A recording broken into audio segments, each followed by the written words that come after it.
You are now listening to Asking for a Friend with TalkDoc, sharing insights through real, honest, and practical ways to improve your communication and relationships. Featuring your hosts, Dr. Pamela Kreiser, Meredith Edwards Nagel, and Teighlor Polendo. Okay, I want to start with, we're responding to our episode about being an adult and having relationships with your aging parents, if you're so lucky to do so, right? With that, we felt there was a relationship within that conversation, which is adult sibling relationships. And that means by age, not maturity, right? Yeah, yeah, right. So 18 and over, and essentially 18 to your 70s, 80s, really, like these long relationships you have with your siblings, if you're so lucky to have them. And so we realized what a valuable conversation, really, and what a big conversation, that we want to break this up into two parts. And the first one being why sibling relationships matter as an adult, what causes the strain. So anybody out there that has a sibling know there's strain. And strain isn't always bad, right? Conflict isn't always bad. We want to be people of conflict. That's why we do this podcast. And then how communication patterns can fuel or assist or help heal conflict, right? A little bit of Gottman research there. And then after this episode, part two, if you will, would be some tools and some actual practical life approaches that could help you. So we begin with one. We hope you stick around for the second. I put this quote in here because I think why this matters so much is because it's one of the biggest relationships of your entire life. So Jeffrey Kluger, he has this quote. It says, "Our parents leave us too early. Our spouses and children come too late. Our siblings are the only ones who are with us for the entire ride." So Good. It's so good. But if you're lucky enough to have siblings, it's a strained relationship sometimes because you're with them for so long and you practice a lot of bad habits, maybe bad communication with them. The entire ride. The entire ride. It's a relationship worth investing in and fighting for, I think. We really wanted to talk about how to help these relationships in our adulthood. One thing we want to distinguish is that we call these relationships non-voluntary, meaning you don't pick your siblings. You just get them. Yeah. When we talk about a voluntary relationship, that might be your romantic partner, that might be a friend you choose to make, but we would want to make that distinction because these non-voluntary relationships have strengths and weaknesses because they are non-voluntary. Yeah. So sometimes, for example, I think siblings can say things that they might say to each other they would never say to someone who's in a voluntary relationship, because that person would no longer be their friend. Okay, I have to read something. I have to do a small pause in that moment. I sent this to Teighlor, yes, on Instagram, but it made me, I gotta read it, Teighlor. It said, "People with siblings have better survival skills because they've had experience in physical combat, psychological warfare, and sensing suspicious activity." And That's so I just good. thought that just maybe just because I feel not everybody is so lucky, but I feel so lucky to have randomly landed with mine. And but there is truth in that for sure. The savagery in which we deal with each other sometimes is unmatched. Let's do our birth orders. I'm the youngest. Are we surprised? No. Of course, I behave very much like a youngest. I'm typical behavior of a youngest. They say a free spirit. Youngest children tend to be charming, social, and risk-taking. Whoa. They are likely to grow up with less pressure, more play, and a knack for standing out on or off the stage. I thought that description was conveniently nice for me. I have an older brother and an older sister. My sister is the oldest in the birth order. And what's the age difference between you and your brother? Everybody's 3 years apart. So my sister's 6 years older, brother 3 years. Got it. Yeah. Okay, you're next, Meredith.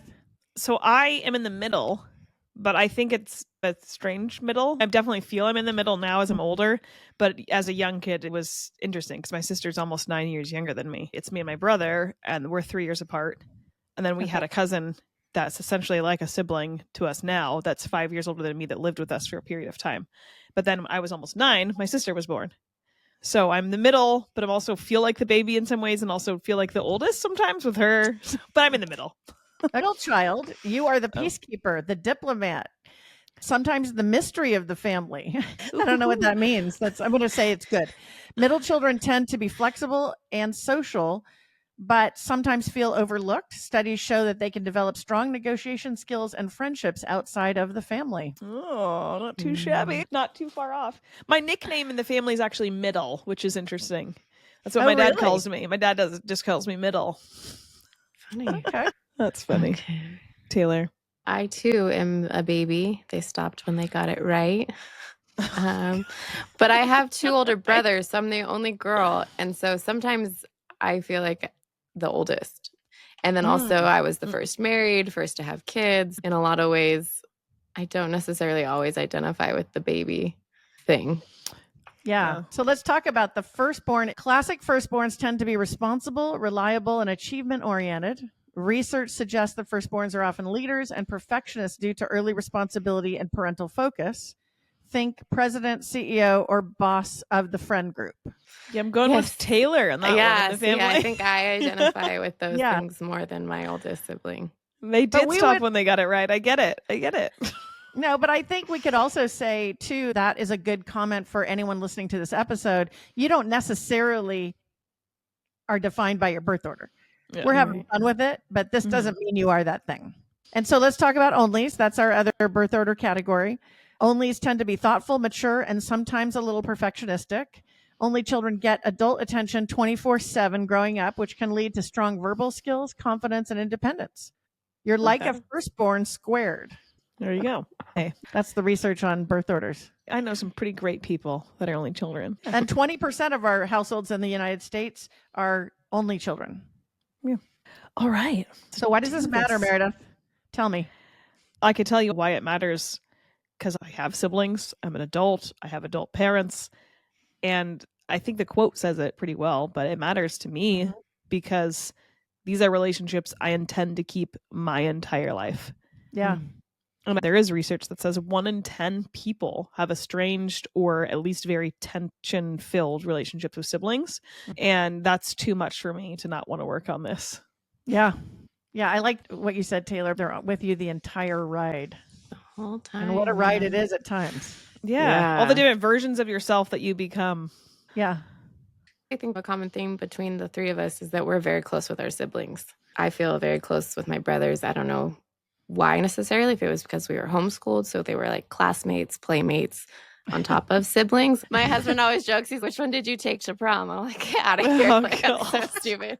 But I went to college with one of my brothers. We were roommates in college. We brought property together now. I'm very close with both my siblings, but have had a lot of turmoil with them as well. It's difficult to maintain any kind of relationship and one that you've had for such a long time. So yeah, I think it matters a lot because inevitably I think it's going to get harder as we get older, even though we're hopefully getting better with our communication skills. We have funerals coming. We have hardships. The harder things I think are coming in these next few decades. I want to do them well. Yeah, for sure. Another reason that I think matters is the positive adult sibling relationships are correlated with some good outcomes, like lower stress.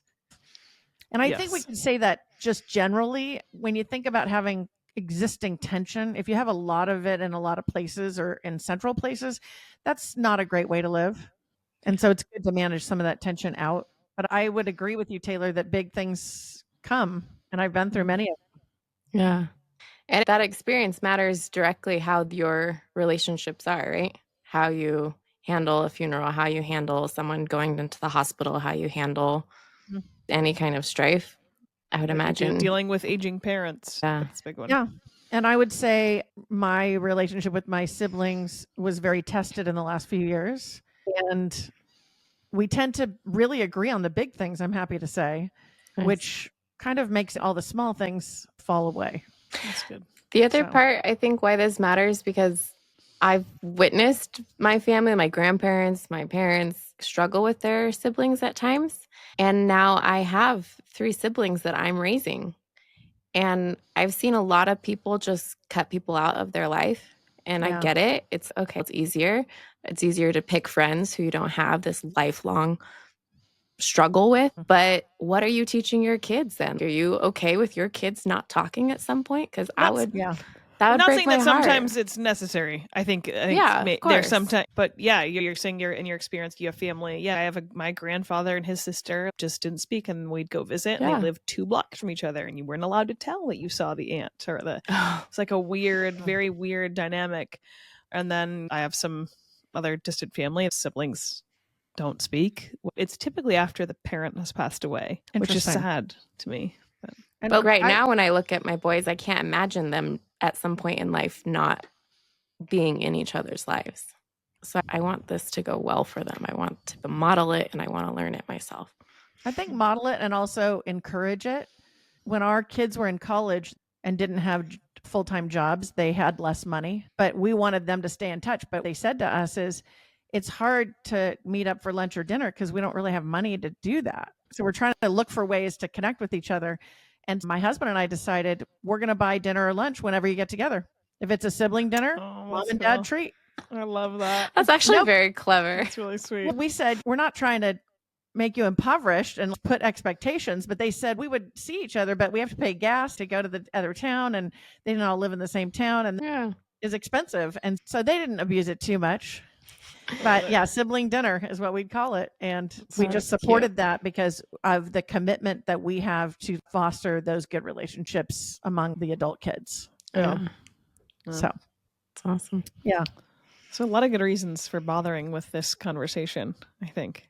Yeah. So what's the research?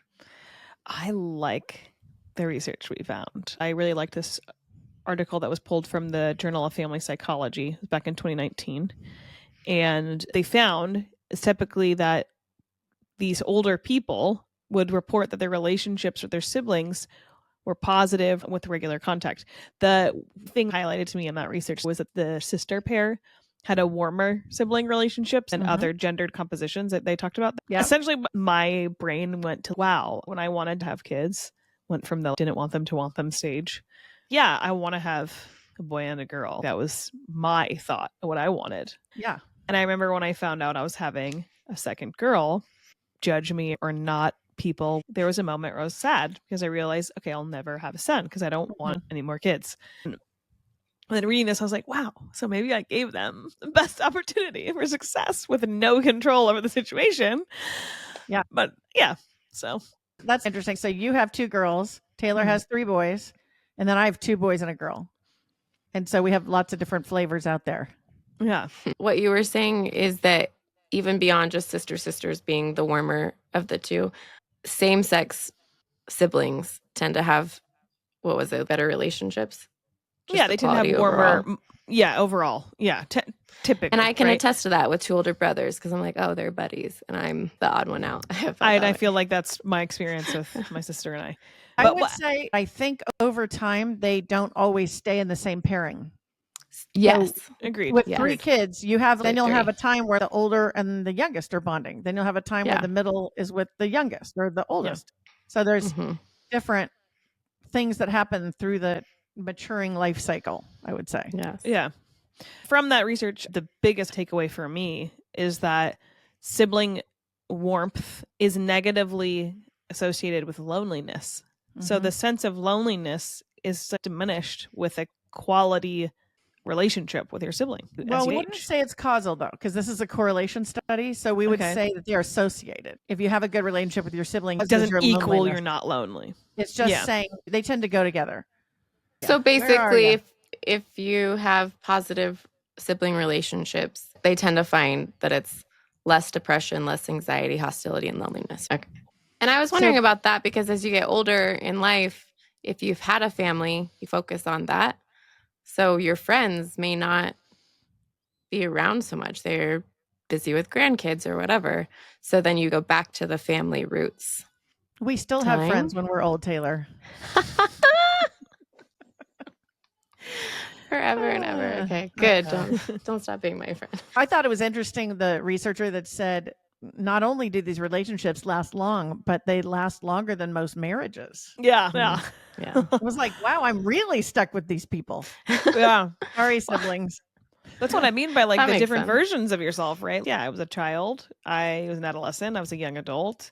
I went through divorce, knowing my siblings. I feel like I changed as a person. Yeah. You turned 30, I think 30s are making me feel like a different person way than I was in my 20s. I feel like you get to do your ugly thinking with your sibling of this is the way I think about something and it's like this and it's black and white. And then I'm like, wait, no, maybe I don't think like that. Oh, I'm learning. And sometimes with friends, it's a little more nerve wracking where I can be so ugly with my siblings and be like, no, guys, I learned I'm different than that. Pfft, come on. Like, let's, there's, or vice versa, with them. Yeah.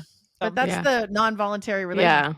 Where you say they're still going to love me even if I say this wacky idea right now. So I'm just going to say it. They may never let me live it down, but I'm going to say it. Yeah. Or if you're lucky and you have a good relationship, then they can check your thinking in a way that a friend isn't always able to do. I feel like my siblings challenge me hard sometimes, and I'm grateful for it. I wouldn't change it for anything. But they talk to me in a way that I don't think a friend would ever talk to me. The other thing that the sibling has is context. They know your children. They know how you grew up. They know your parents, know your bank account likely. They know lots of things, right? Yeah.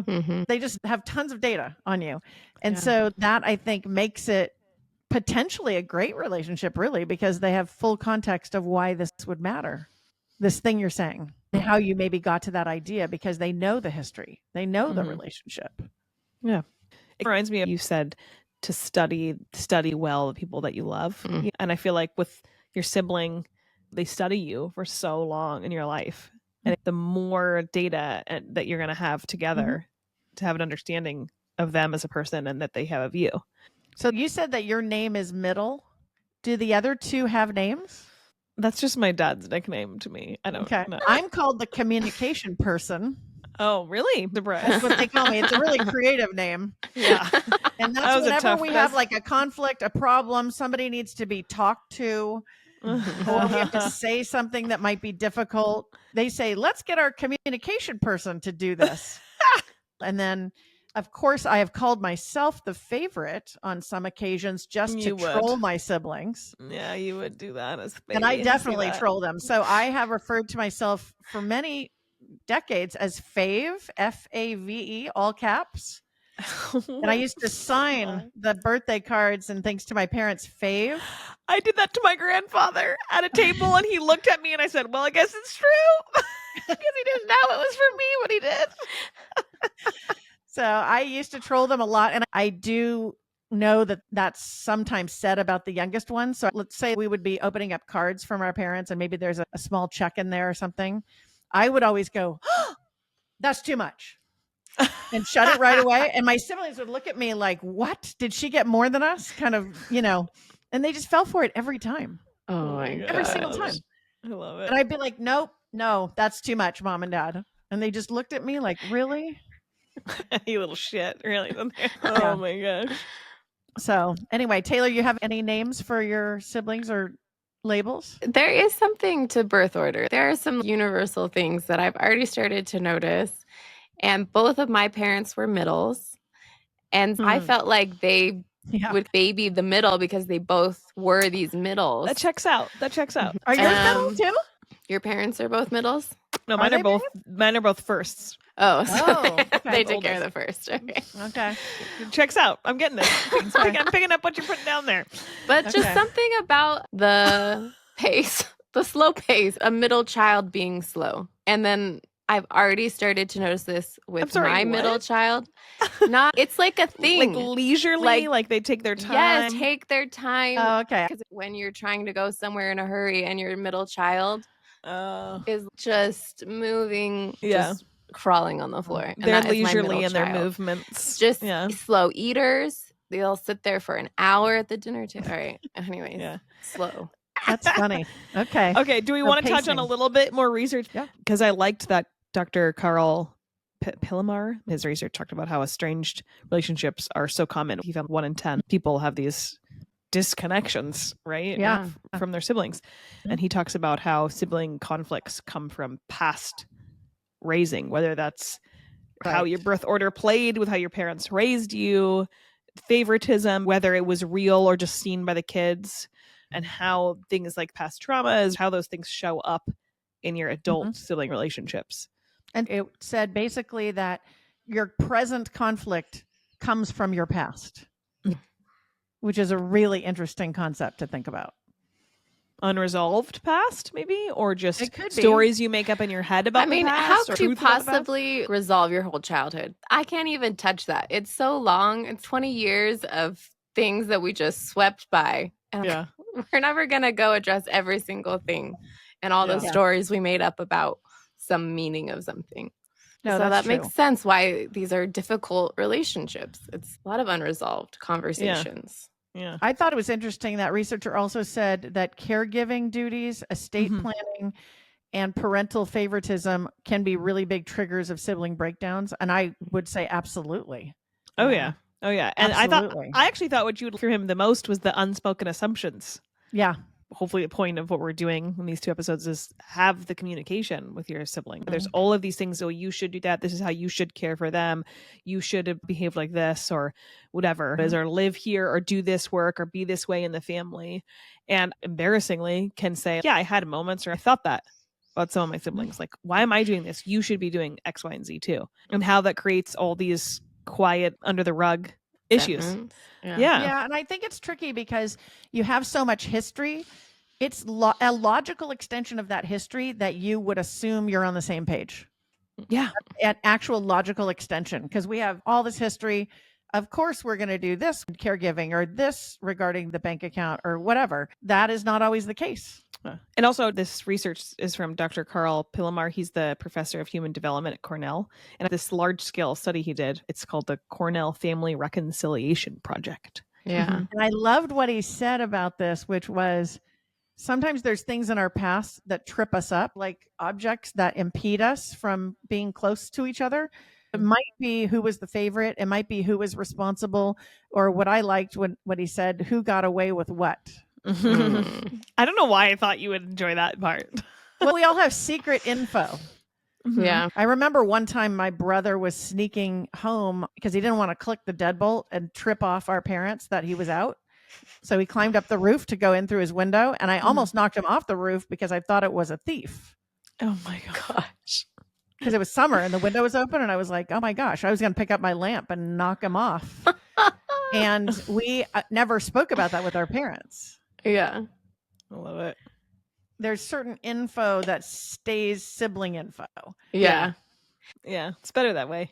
Some of what makes this hard is your impression, right? And we can use terms like always and never. Yeah. Because I already see it with my kids. And I'm like, I bet he has this perception that I'm easier on this one. Or we're talking age difference. We're also talking personality difference. And I'm trying to be aware of it. Yeah. You want to be consistent. But I can already see that some stories like, you always do this for that one, and you don't do this for me. And we have these stories we kind of So I perpetuate. have bad news for you, Teighlor. This is in the other one too. No. Oh. No, the bad news is that you can treat them all fairly and they won't see it that way. Yeah. That's what's interesting about this research is that some of the favoritism or whatever it's in there is perceived. Maybe it's Yeah. real, but I'm sure it's real and it's out there, right? This happens. No, I think it's a real thing. It could be, but yeah. I would even argue that there's got to be seasons or waves. Now that I'm a Yeah. parent, I know my mom had waves where it was like so much easier to deal with. You know? Yeah. And, no, you that's know, how it feels. It's like a who's easier at the moment. Exactly. But so Dr. Pillamar's research came from whether or not this is reality or you just dream it up and it's imagined, right? It's a big predictor of conflict later in life with your siblings. Right. Highlight that, real or imagined. It's all still a perception. So that's the perception is the predictor, not the actual. It would affect your present interaction with your sibling. I know a lot of siblings who think their sibling was the favorite and how impactful that is in their everyday. And then it comes down to who babysits more, who gets these gifts, who's more helpful, who gets more time. You come to this party, you don't come to that party. It's this big story that affects so much of their life. I know. I can build resentment though as well, because I feel like my siblings have to cater to me being the married person or being the one with kids. And he's the young single. He gets the couch and I get the master, things like that. Yeah. Oh, my siblings probably could hold some resentment there. Yeah. That's with the different stage of life. Between the oldest and the youngest for sure. Yeah. For me, I always get the couch. What's the thing? I'm the youngest. I'm sitting in the middle in the car ride growing up our whole childhood. Yes, oh, I was that's in for the never middle had a because I'm window seat. shorter. That just mattered. never had a window seat. Length That of was- legs, Length what of mattered for legs. me for window seats. I'd always gotten the Oh middle. yeah, 'cause your little sister's so tall. Both of them. Yeah. I'll go. So connecting to the research, what Dr. Polendo talked about, how you can resist it, how it doesn't have to be just inevitable for you. He talked about siblings acknowledging the past, whether that's a perceived thing or we can do it in jest even. Yeah. I remember when we talk about all the time, I always got the middle seat because you guys' long ass legs. I hated it.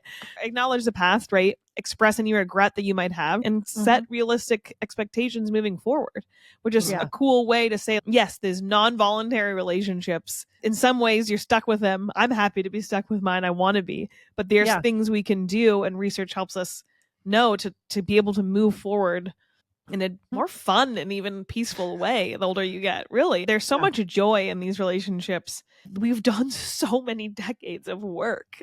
So as we're talking about all of this research, we're going to have a next episode and we're going to start talking about solutions. But in the meantime, we don't want to leave you off a cliff here. Yeah. So Yes, a couple true, of solutions to talk about is one is to name the pattern. And I liked that suggestion. Maybe you get into bickering with the sibling, for example, and maybe to decide intentionally when that pattern appears to not do that thing. Even though you have all that history, even though you're right and the other person's wrong, I'm sure. But just to name the pattern and say, we fall into this pattern, let's not do this. Yeah. Whatever that pattern is. I like that a lot, especially with direct relationship siblings. Mine are all of those. Yeah. So you can interrupt some discord with intentionality. So things like, let's not do this blame thing again. Let's try something different. It's similar naming the pattern, but it's blocking it. Oh no, and I'm seeing this happen again. Tone, I think, is everything in that delivery with a sibling. But yeah. And they still might reject it. Okay. And then I think the other aspect is you might just have to accept what you have and that there might be some limitations to some relationships. So reframing and just being grateful for what you do have and say, what can I expect in this relationship? What can I get out of it? What do I want for it? What boundaries do you have to have for yourself that keep your sanity? But like you said, it's a decades of relationship. It would be so sad to throw that away. And decide who you want to be in it. Yeah. Yeah, exactly. Absolutely. So I'm excited to talk about some more real life practical examples, and obviously people listening going, okay, so I have all these problems. Now, what do I do with all of them? Our next episode. Yes, I think this is a good way to start understanding of where this stuff comes from. But if you have relationships that have tension and you want some practical life tools and hear my personal problems, many others, or just you're asking for a friend, maybe hang out and listen to the next one. Asking for a sibling. That's what it should be called. Once again, thank you for joining us today. Please remember to rate, share, and subscribe to our podcast. And thank you for listening to Asking for a Friend. Let us know what you thought of the episode. Our email is hello@afafpodcast.com. This show is for educational purposes only and is copyrighted. Written permission must be granted before syndication or rebroadcasting. Thanks for listening to Asking for a Friend with TalkDoc.